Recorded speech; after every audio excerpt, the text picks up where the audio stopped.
Well, I've been a Baltimore Ravens fan since 2006, meaning that I've seen Joe Flacco take me to a Super Bowl. I've seen Ray Lewis, Ed Reed. I've seen that era of Ravens football. I've seen that era age out and explicably lose a lot of games because we were bad. We were aging out. We were rebuilding. But only, that Super Bowl 2011, won in 2012, drafted Lamar, 32nd pick. About 6 years, 7 years, don't even dare making a joke. After that Super Bowl win. And in that window, I saw, like I said, a lot of losses, and explicably it was because our team was bad and rebuilding. And I've been lucky enough to see such great football from the Baltimore Ravens pretty much my entire life. And why am I going over this? Why am I giving you this whole spiel about the time frame from Super Bowl and the quarterbacks and all this stuff? Well, it's because for the first time in my existence as a human, and that coincides with my existence as a Ravens fan, I don't know what is wrong with Ravens football. I just watched the Cincinnati Bengals beat us on Thursday night, Thanksgiving Day, 32-14. And I realized that healthily, I need to vent and rant about these games. And honestly, all of my family and nearby friends and people who know how much I love the Ravens are sick of hearing me just bitch and moan about the Ravens after losses like this or losses in general. So I just turned my camera on. It's been a few hours and I just turned my camera on and I just want to talk. Uncut, unedited. I just want you to hear my train of thought as a Ravens fan in this situation. Because, yeah, there have been a lot of heartbreaking losses for the Ravens. Mark Andrews dropping the football against the Bills. Isaiah Likely catching that football, putting his toe on the back out of bounds line, and losing that game. And of course, where we lost 41-40 to the Bills. But those losses don't confuse me or really phase me in a sense anymore because they're so common and they kind of coincide with Ravens football. Black magic losses, which make absolutely no sense, that's kind of our thing. But since the Lamar Jackson era, there has not been a 3-game stretch where he hasn't thrown a passing touchdown, and now there is. We run the football so well this game. We score 2 rushing touchdowns, and we just stop. John Harbaugh, that is where the fingerprints of this lead to. Not the specific loss, but the season's failure as a whole. Now, of course, Lamar Jackson got injured, and of course, Lamar Jackson has been ass since he's been back from injury, but he's not healthy. He's nursing toe injuries. He's still nursing that hamstring, and even though that has absolutely nothing to do with the fact that he just forgot how to hold the football twice this game, I still can't in my right mind point the finger at Lamar just yet. Now, yes, he had a bad game. Yes, he threw an interception, which wasn't his fault.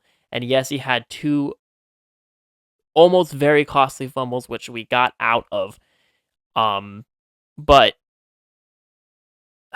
he has had the most fumbles lost out of any quarterback since 2023.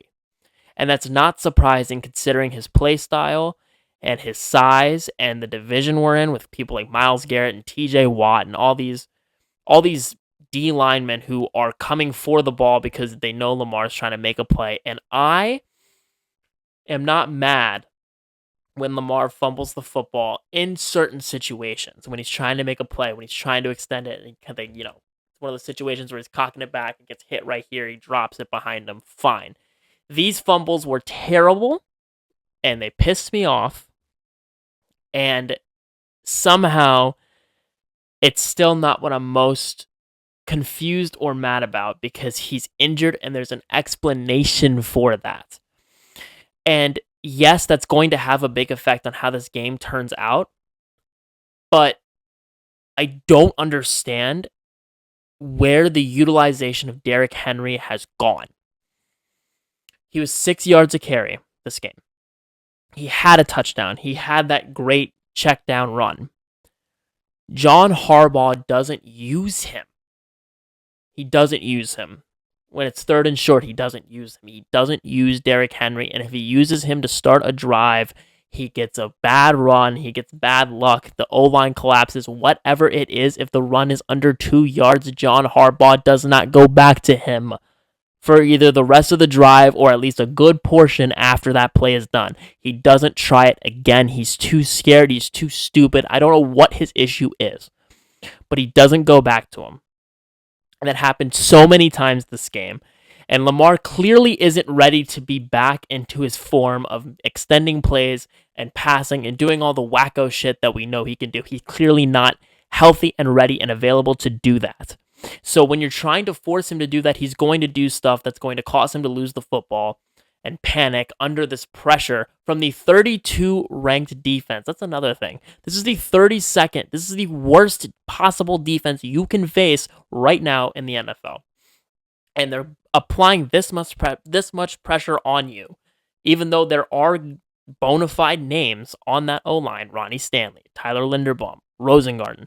There are people, Patrick Ricard, he's another blocker who plays sometimes on that line. There are people who should be able to stand up to the pressure being given to Lamar, who's going to panic sometimes, especially when he's hurt and he's scared of getting hurt again, and he's going to make the mistakes that he did. That is explainable. What's inexplicable is how with Derrick Henry, Keaton Mitchell, who both had touchdowns this game, just stopped getting used. Lamar was off his mark. And Isaiah Likely and Zay Flowers both had touchdowns called back. One to a fumble, which is one of the stupidest rules in the NFL, that if the fumble goes out of bounds in the end zone, for some reason, the other team gets the ball. But if it goes out of bounds anywhere else on the field, you keep the ball. Doesn't make any sense to me. Got to change it one way or the other. That gets called back. And Zay Flowers, with one of the weakest OPI calls, gets called back. And what I cannot stress enough is that even if both those touchdowns, if you go back and count them right now, they would have still lost this game, and they still would have lost this game even before the garbage time end of game field goal that the Bengals kicked. They still would have lost it.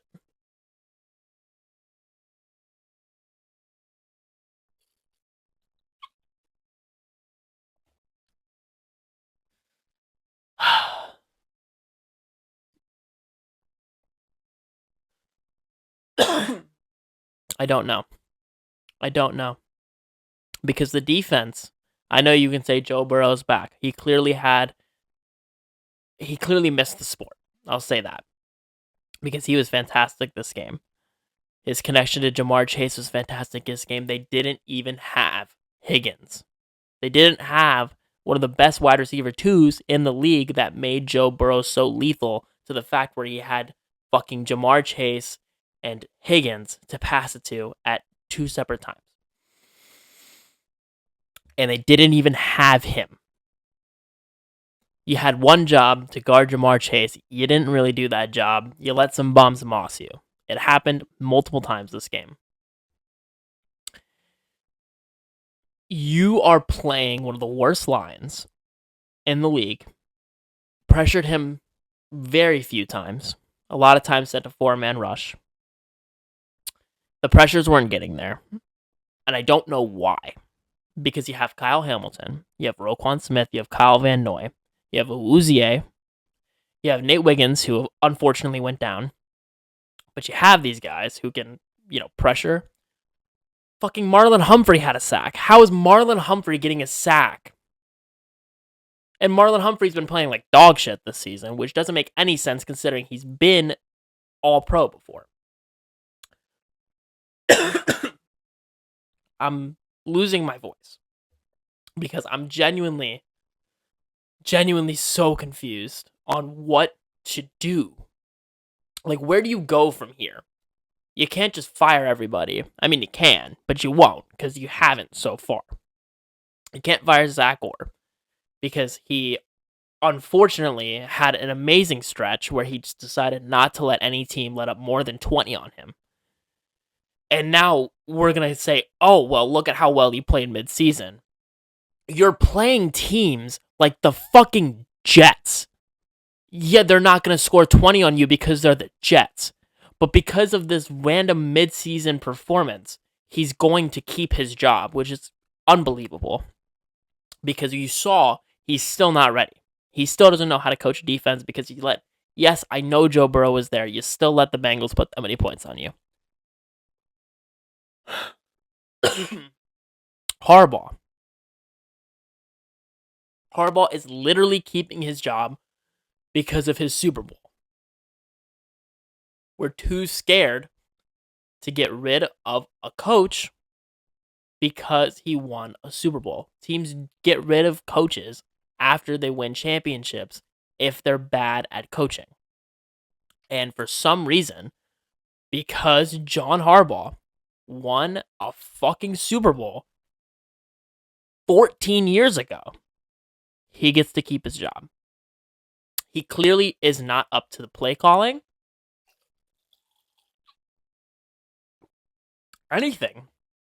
He's not up to the task. He can't get it done anymore. And on paper, this team is unbelievable. But every week, the team plays more and more believable. And I am so confused on what to do next to help make the team better. Because unless you get some amazing linemen, there isn't really an upgrade you can, a true realistic upgrade you can make to make this Ravens team better. Obviously, the trade deadline's passed, so this season, of course, you can't make it. But assuming everybody re-signs, in a perfect world, everybody resigns. You get the exact same roster next season. There is so few positions that you can realistically upgrade to. Like I said, line, maybe a receiver, but there isn't real, true holes that should be there, but there continues to be. There continues to be gaping holes and gaping problems every game, whether it's offensive or defensive, and for whatever reason this season, they cannot work at the same time.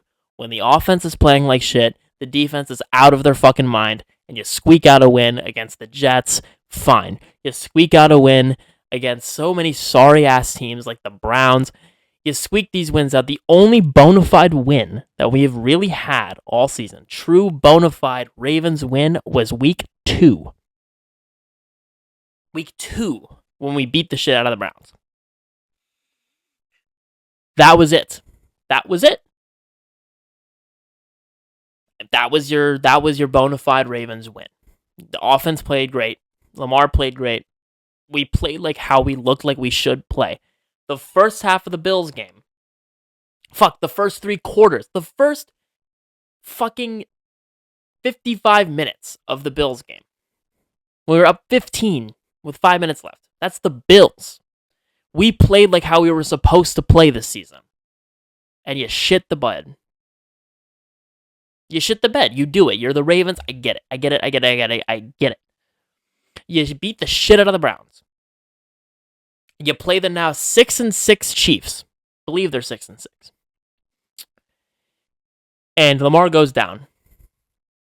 You want your defense to step up. They don't. Unless it's the Rams game. But for whatever reason, we're just going to get into this while I'm already talking about it. The offense is sculptured around a scrambling improviser quarterback. You have a guy like Tyler Huntley, who is that, and you put in Cooper Rush. I don't know what possesses John Harbaugh to put in Cooper Rush, but he does. What is your major malfunction to compute the idea to put in Cooper Rush in 2025? In an offense that has literally in the entire existence of the Lamar Jackson offense has literally never been centered around a pocket passing quarterback, and that is exactly what Cooper Rush is bad at doing. And you put him in over Tyler Huntley. That right there should have been it. That should have been it. John Harbaugh, you're gone. But no, he won us a Super Bowl, so we have to keep him. As long as John Harbaugh is in head coach position, Lamar Jackson is not winning a Super Bowl with the Ravens. And I understand he's nursing his injuries, and I understand he had a bad game, and I understand he's not totally not to blame in this situation. There was ways, so many goddamn ways, that we could have won this game. Staying with the run, being more disciplined holding a football. But from a coaching perspective, the defense, there were so many times you're putting single coverage on Jamar Chase. Jamar Chase and fucking Joe Burrow have been a duo literally since college. They know exactly how each other work. And you're not going to be able to stop the Bengals offense, which was missing their second best receivers. There was absolutely no reason you couldn't have just doubled up Jamar essentially every play. There was way too many single coverage situations with that man. And they burned you for it. And when you over-focused on Jamar, they had role players step up. And that's fine. But the reason they got down the field is because you just left issues. There's just something always wrong with the defense. I cannot believe that the Ravens' DNA used to run through defense. Back in this era of the jersey I'm wearing, back in this fucking era, I own an Ed Reed jersey. I own a Ray Lewis jersey. These people were like, this team used to run through. We won with Trent Dilfer at quarterback. We won a Super Bowl in the early 2000s, if not 2000 itself, with Trent Dilfer at quarterback because our defense took us. It was our identity. Our defense took us there. And defense has continued to be our identity until right now. Until this season, defense has been useless. And I don't want to hear about that fucking stretch where they didn't let up 20 points or more. Because look at the teams they were playing. Genuinely look. The Rams. That's a good team. Other than that, you lost that game, by the way. You lost that game. I don't know. I don't know. I don't know. I don't know what else there is to do. I want to fire everybody. And I know they won't. So if you won't do that, there's nothing to upgrade. You have stars at every position, basically. You upgrade the line. So what? So what if you upgrade the line? I don't know. The offense and the defense can't play together at the same time. They can't both play well. And I don't know why. Because if you look at the roster, there's no reason why they shouldn't. Sure, the line's bad. The line, I feel like, is bad on most teams. Joe Burrow went to the Super Bowl with that line. Not the line he currently has, but with the current, that Bengals line at the time. And they've spent all their money on offense, and boy, does that offense perform. We have so many stars on our offense, and it just doesn't perform if the defense is performing. And if the defense is performing, it's exactly the opposite. And that shouldn't be the answer to my question of what's wrong with Ravens football. That's rhetorical. That can't happen, and it continues to happen. And Being 6-6 right now, with the Steelers coming up against the Bills, and the Steelers also kind of looking like they don't really want to make the playoffs. They're not making a push. They're probably going to end up with their usual 10-7 or 9-8. There's a very good chance the Baltimore Ravens will make the playoffs as the winners of the AFC North, and I will be horrified to see what the fuck happens when we play an actual playoff AFC team, because we don't play another playoff AFC team for the rest of the season unless the Bengals win out or the Steelers really. It's going to be, I mean, if we play the Steelers and lose twice, yeah, they'll make the playoffs. But like I said, there's a good chance we make it. And the Steelers nor the Bengals are going to make it very far. No one, in my opinion, from the AFC North is making it far in the playoffs, no matter who is fortunate enough to make it. But I know for a fact that if we field the team that we've been fielding, we're going to get demolished. And it's not going to be pretty. There needs to be the great lock-in needs to happen for the Ravens, or this entire season and potentially entire idea, this whole Lamar era needs to be scrapped. And I'm not saying we need to get rid of Lamar, but whatever's going on, John Harbaugh, we need to get a whole new head office, because whatever this is isn't happening. It's not working. And I need to see change. Somewhere I need to see change from the Ravens, because this is inexcusable against the worst defense in the league and a quarterback who hasn't played in over 2 months. I don't know. I'm done. I'll see you in the next one.